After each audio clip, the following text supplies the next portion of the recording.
Before we start the taxi to the runway, we should first check the brakes by applying slowly, then reducing the power to idle and apply full brakes. During normal maneuvering to the active runway, we perform an instrument check by applying shallow S-turns. All the instruments should be checked for proper and free movement. Here is the check sequences.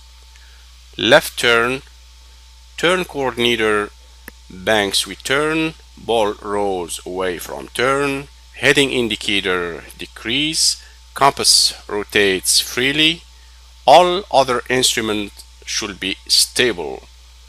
Right turn, turn coordinator banks with turn, ball rolls away from turn, heading indicator increase, compass rotate freely, all other instruments should be stable.